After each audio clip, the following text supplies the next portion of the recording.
I don't think you understand. I'm from the Internal Revenue Service. That's a department of the... Hop in that puddle jumper and cut mud out of here. But I only want to talk about Mr. Clampett's return. He ain't going nowhere. If you keep hanging around here, you ain't going nowhere neither. Now, see here, madam, I insist.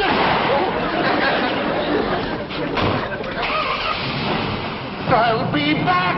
I'll be waiting.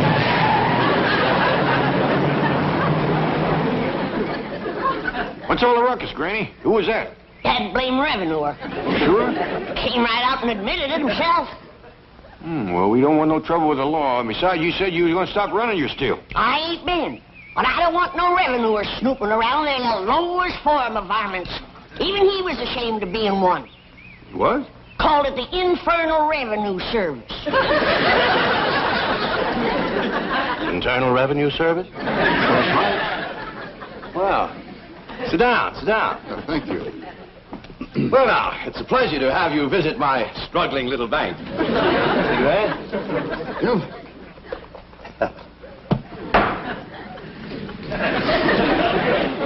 There we are. Yes, it's always a pleasure to see you splendid chaps from the Internal Revenue Service. You know, I was just talking to my taxman yesterday. Aspen? No. Mr. Drysdale, I'm not here to talk about your income tax return. You're not? No. But your taxman did handle the return for Mr. J.D. Clampett, right?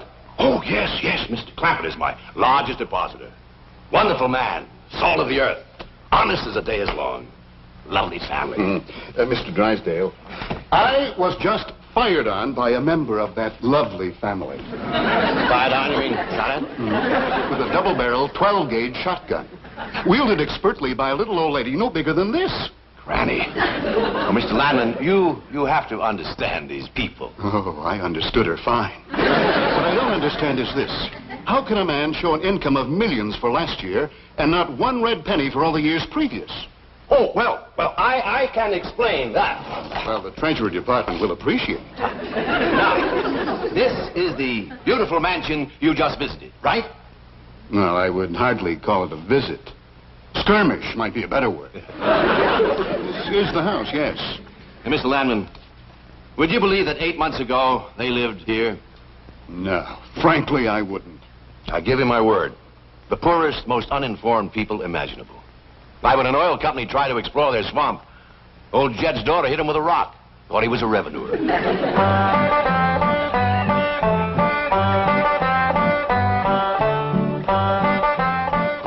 What you got there? Stranger? Where'd you get him? I beat him with a rock. What for? He was skulking around down by the slough. Figured he might be a revenuer. He ain't no revenuer. Then can I keep him? Of course not. Well, I called him. It don't matter. Well, he won't be no trouble. I could keep him out in the smokehouse. Ellie Mae, you can't keep people like they were dogs and cats. Who's that? Some feller Ellie found nosing around. Beamed him with the rock so it'd be easier to tote. That dear fella's from the petroleum company. What's a petroleum? I don't know. He asked me if he could do some wildcatting down by the slough. I said, help yourself. We're glad to get rid of the critters. What'd he say? Just kind of laughed. The laugh's on him. There ain't no wildcats down there at that slough. Heck no. It's too full of oil. Are you trying to tell me they didn't know oil was valuable? Even when the oil company geologists told them, they didn't understand. Mr. Clampett, that swamp of yours is full of oil. I could have told you that. Well, my company would like to pump it out.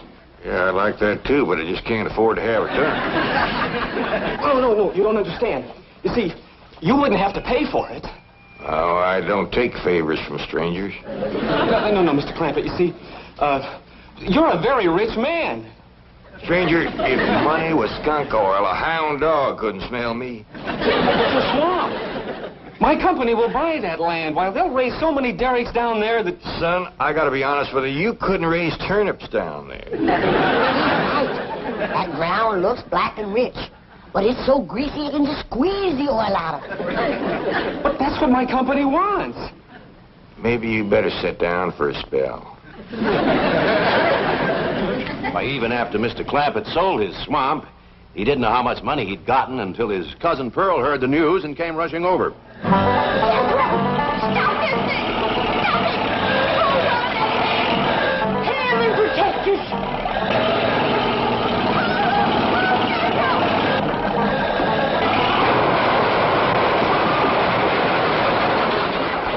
Did they hit us, Jed?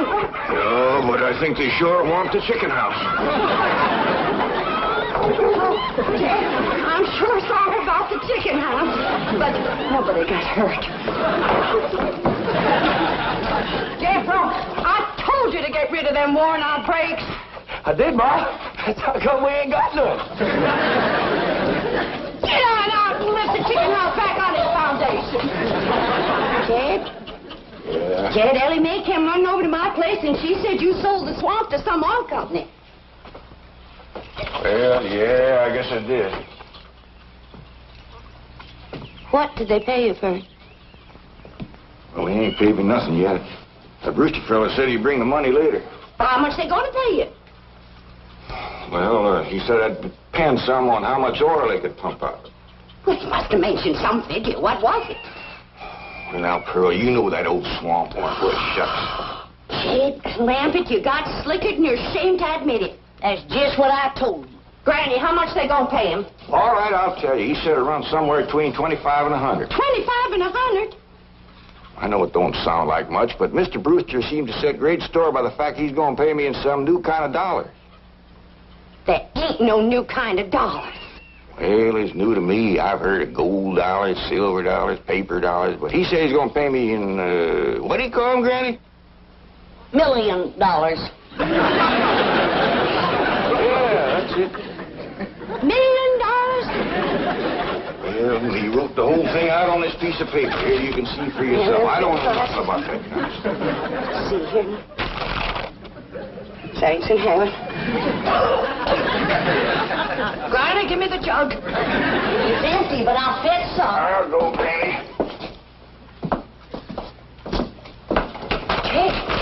Jed, you're a millionaire. A millionaire. Yeah, that's what that Brewster fella kept calling me. I didn't know just how to take it. You meant you're rich. Me? The richest man in these hills. Maybe in the whole state. Oh, Jed, you can have anything you want. Do anything you want. Go any place you want. Yeah, that's another thing he kept saying. He said he reckoned I'd be moving away from here soon. What do you think, Pearl? You think I ought to move? Jed, how can you even ask? Look around you. You're 8 miles from your nearest neighbor. You're overrun with skunks, possums, coyotes, bobcats. You use kerosene lamps for light. You cook on a wood stove, summer and winter. You're drinking homemade moonshine, washing with homemade lye soap. And your bathroom is 50 feet from the house, and you ask, should you move? Yeah, I reckon you're right. Man, be a dang fool to leave all this.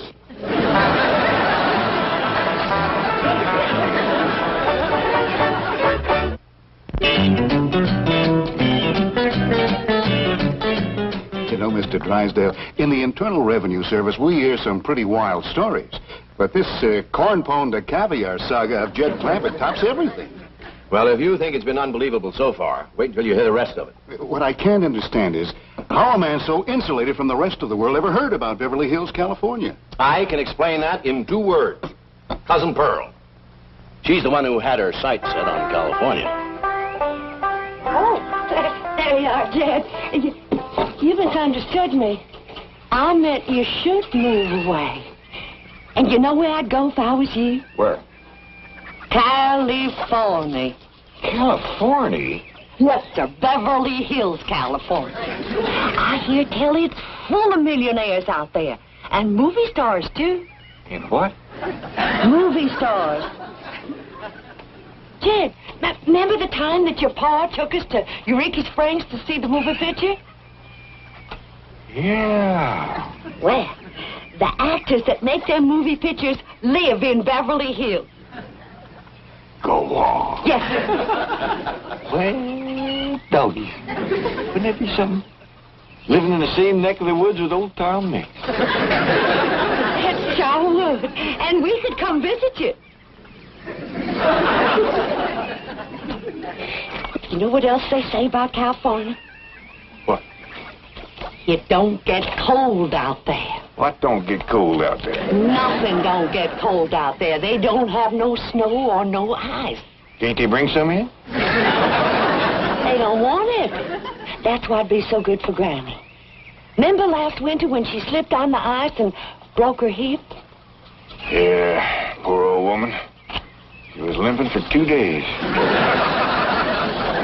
Well, that couldn't happen in California because they don't have no ice. How come? I don't know how come. But Granny'd sure like it, and we could visit you. Maybe Jethro'd know how come there's no ice. He's going to school. We could ask him. Jethro! Yeah, Ma. Come on over here. Speaking of school, Ellie Mae could get herself a fine education out there in Beverly Hills. Yeah, Ma? Your rich uncle's got a question he'd like to ask you. What rich uncle, Ma? Your rich Uncle Jed. Jethro? How come there's no ice in California? Don't look at me. I didn't take it. You big jerk. Well, I didn't, Ma. Oh, get out of here. Well, you always do. I don't mean. I was saying, Jed, folks claim California's got it all beat. Why, things grow twice as big out there. Jethro would be a whopper, wouldn't he? He could help you move. He's awful handy at lifting and toting, and he could drive you out in my truck. I'll tell you what, Pearl. I'm going to have to study on this. When that Brewster feller comes back, I'll ask him what he thinks. Yes, it was Cousin Pearl who planted the idea of moving to Beverly Hills, but it was Mr. Brewster who made it possible. Who's he? Vice president of the oil company that bought Mr. Clampett's land. Yes, Brewster's often told me the story of that fateful evening. Well, your cousin is right about that, Mr. Clampett.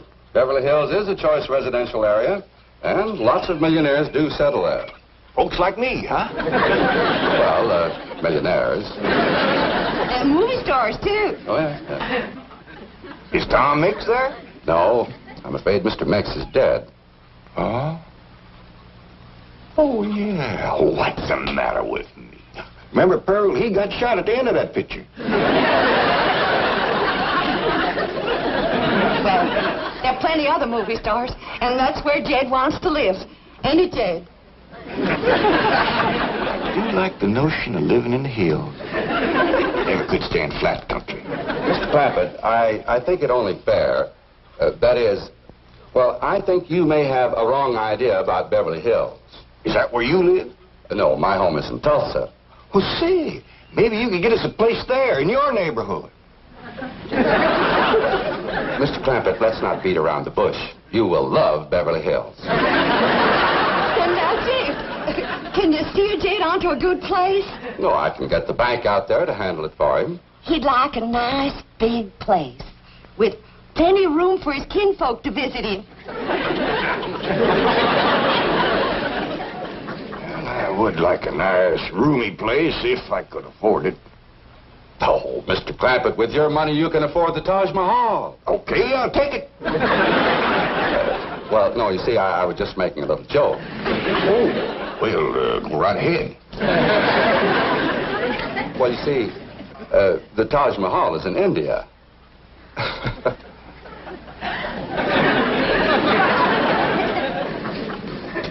Mr. Brewster, you're a nice fella, but I've heard better jokes. Is the foreigner staying to supper?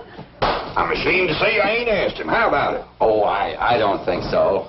Oh, no trouble. What you cooking tonight, Granny? Mustard greens and possum innards. Mm-hmm. Did you hear that, Mr. Brewster? Very clearly. Change your mind? Not this time. Well, if you should happen to come back tomorrow, We'll be having leftovers. That's the thing about possum innards. He's just as good the second day. What a family. So, anyway, they packed up and came to Beverly Hills. Well, it wasn't quite that simple. Mr. Clampett had his problems. With $25 million, he had problems? Ah, yes. The first one was his daughter. She didn't want to leave her friends. Friends? And I thought they lived in a completely unpopulated area. They did. Her friends were not the kind you and I have. Now, I ain't gonna be here to look after you no more. So you're gonna have to keep yourself out of trouble. Watch out for them coyotes and them bobcats and them hunters with guns. Stay out of folks' gardens, 'cause you know how it riles up Granny when you get in hers. Excepting when we're gone, you can have everything that's left. I'm sorry there ain't gonna be room enough on the truck to take you along. But maybe you wouldn't like California anyhow. Maybe I ain't gonna like it either. If I don't, then I'm a-coming hightailing it right back here, and me and you'll set up housekeeping all by ourselves. Ellie? Ellie Mae? Yeah, Paul, over here. You feeling all right, Ellie? You didn't eat your supper. Sure, Paul. I just wasn't hungry. Cold? You're shaking like a sumac leaf. Oh, Paul, I ain't cold. I'm scared. Scared? Why? There ain't nothing in this woods can hurt you, even in the dark. It ain't the woods or the dark. It's going so far away. I don't know what it's going to be like out there in Beverly Hills. Why, it's going to be just like here. Except we'll have things a lot nicer. Will I go to school and wear fancy dresses like city girls and put powder on my face and get my hair all fixed up in one of them there beauty parlors? Why, sure you will. Well, then I ain't going. I want you to meet the Clampetts under different circumstances. You'll find them to be really charming people. Including Granny? Oh, yes. This time you'll get a completely different reception. I promise you.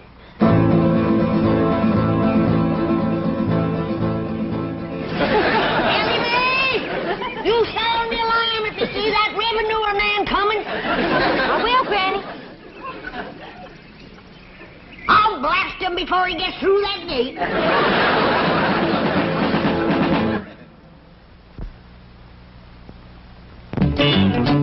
Of course, even after Mr. Clampett convinced his daughter to leave her animal friends, he still had Granny to contend with. I guess she didn't like the notion of being uprooted. That's putting it mildly. The way he tells it, she just downright refused to budge. Ellie? If old Duke sits there with you, there ain't gonna be room for Granny. Oh, that's all right, Paul. Granny ain't gone. Who says she ain't? She says she ain't. That's right, Uncle Jed. She's just sitting on the back porch in her rocker, and she says that's as close to California as you're gonna get her. We'll see about that. Dang if I ain't got me the mulest women. First it's Ellie, now it's Granny. We ain't never gonna get there. Now, what's all this nonsense about you ain't going to California? Ain't no nonsense to it. If the good Lord had wanted me in California, he'd have put me in California. Maybe he's just getting around to it. The book says he moves in mysterious ways. Well, if he moves me, I'll go. But you and Big Jethro ain't a budging me. Granny, this here Beverly Hills sounds like the kind of place you'd like. That preacher fella says they got smogs out there. What's a small? Well, me and Jethro figured out that's a small hog. And you heard what Pearl said. It ain't got no snow out there. You could run your still the year round. Runs the year round here. Yeah, but walking down through the snow to the still always makes you feel so miserable. I might feel miserable walking down, but the way I feel's coming back makes up for it. Friend, we've been planning and talking about this trip for days.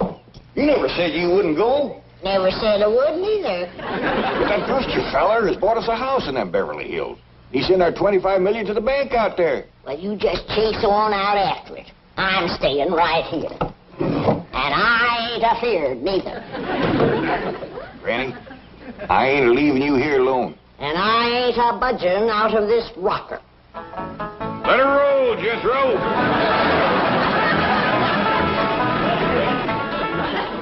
Only a man of Jed Clampett's strength and authority could have handled Granny.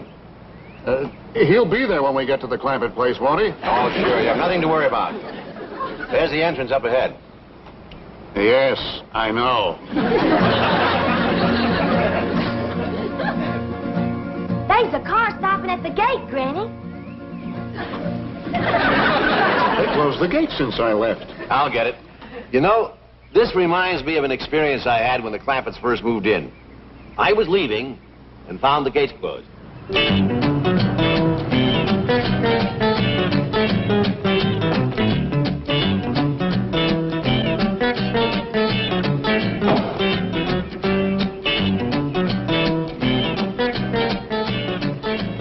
Hello. Hello.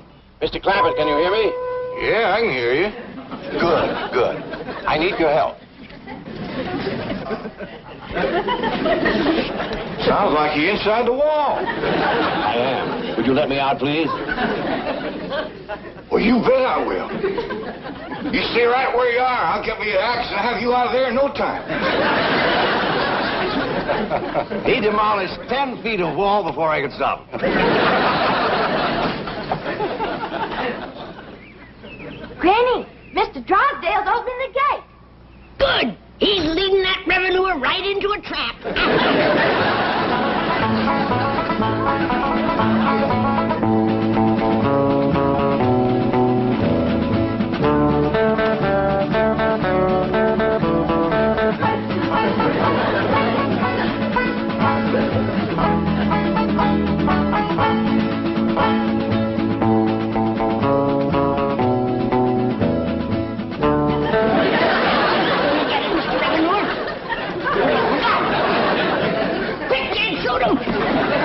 Shoot nobody. He ain't nobody. Revenuers and buzzards don't count. Go on inside and cook up some victuals. Since when is a revenuer company? Mr. Clampett, I'd like you to meet Mr. Lapp. Pleased to meet you, Mr. Clampett. How do you do, Mr. Landman? Since you're a friend of Mr. Drysdale's here, I reckon you're welcome. But as you can see, we don't cotton to revenuers. I'm not a revenuer, Mr. Clampett. I guess back in the hills where you come from, I'd be a tax collector. Back in the hills where I come from, you'd be a lot younger. Oh? Was the climate that healthy? Oh, it's just you wouldn't have lived to get this old. Ed, is the revenuer staying to supper? He ain't no revenuer. Well, is the foreigner staying to supper? How about it, Mr. Landman? You too, Mr. Drysdale. You're not by any chance cooking mustard greens and possum innards, are you? Not tonight. Oh, we had them last night. I'll stay. Me too. Tonight we is having leftovers. That's the thing about possum innards. It's just as good the second day.